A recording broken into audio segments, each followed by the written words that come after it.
আপনারা দেখছেন বাংলা এগিয়ে।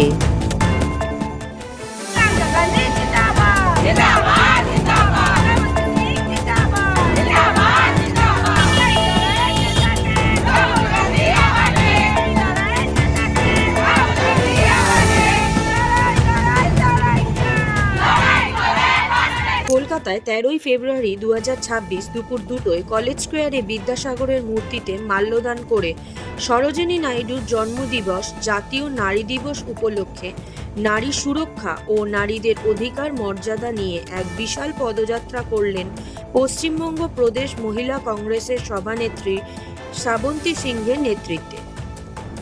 আসুন দেখে নিই এই পদযাত্রার কিছু সুন্দর মুহূর্ত আর কথা বলে নিই প্রতিনিধির সঙ্গে।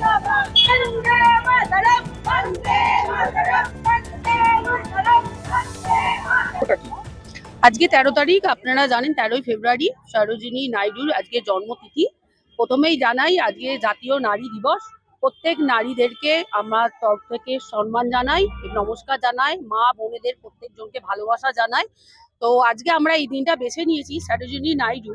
আপনি দেখেছেন সরোজিনী নাইডু শুধু একজন লেখিকা নয়, সরোজিনী নাইডু ব্রিটিশ আমলে ব্রিটিশদের কিভাবে চোখে চোখ রেখে যে প্রশ্নগুলো তুলেছিলেন, উনি শুধু লেখিকা হয়ে থামেননি, উনি কিন্তু আজকে কিন্তু ভারতীয় স্বাধীনতায় যে একটা গুরুতর ভূমিকা উনি অর্জন করেছিলেন।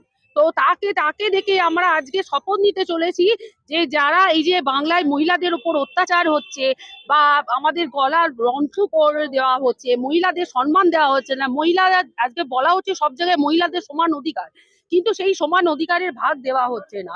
তো অতএব মহিলাদের সম্মান রক্ষা করতে আর মহিলাদের অধিকার আর মহিলারা যাতে নিজেরা স্বনির্ভর হতে পারে, যাতে তারা স্বনির্ভর হয়ে দাঁড়াতে পারে, যাতে কোনো তাদের এতটা স্বনির্ভর পশ্চিমবঙ্গে যাতে শিল্প আছে, যাতে কোনো ভাতা না নিতে হয়, তার জন্য আজকে কিন্তু এই সরোজিনী নাইডু যেমন ব্রিটিশদেরকে বলেছিলেন, তার প্রতিবাদ জানিয়েছিলেন, আমরা সেই প্রতিবাদ জানানোর তারই থেকে শিখে তার অনুপ্রেরিত হয়ে আজকে আমরা এই দিনটা বেছে নিয়েছি।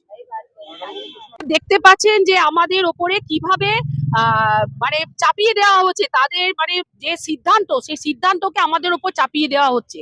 এখন থেকে মহিলা কিন্তু সেই সিদ্ধান্ত নেওয়ার সঙ্গে সঙ্গে তাদের সমান সমান অধিকারে, তারা কিন্তু সমান অধিকারে তারা দাঁড়াবে।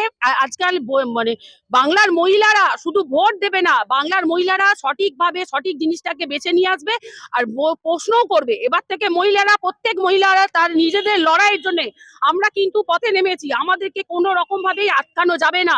আর আমাদের ওপর কোনো ফলস্বরূপ যারা কোনো সিদ্ধান্ত আমাদের ওপর চাপিয়ে দেওয়া যাবে না। আমরা আমাদের মহিলাদের সিদ্ধান্ত আমরা নিজেরা নিতে শিখেছি, আমরা নেব। এই বলে আমরা আগামী দিন মহিলা কংগ্রেস রাজ্য জুড়ে আমরা এইভাবে আন্দোলন করব।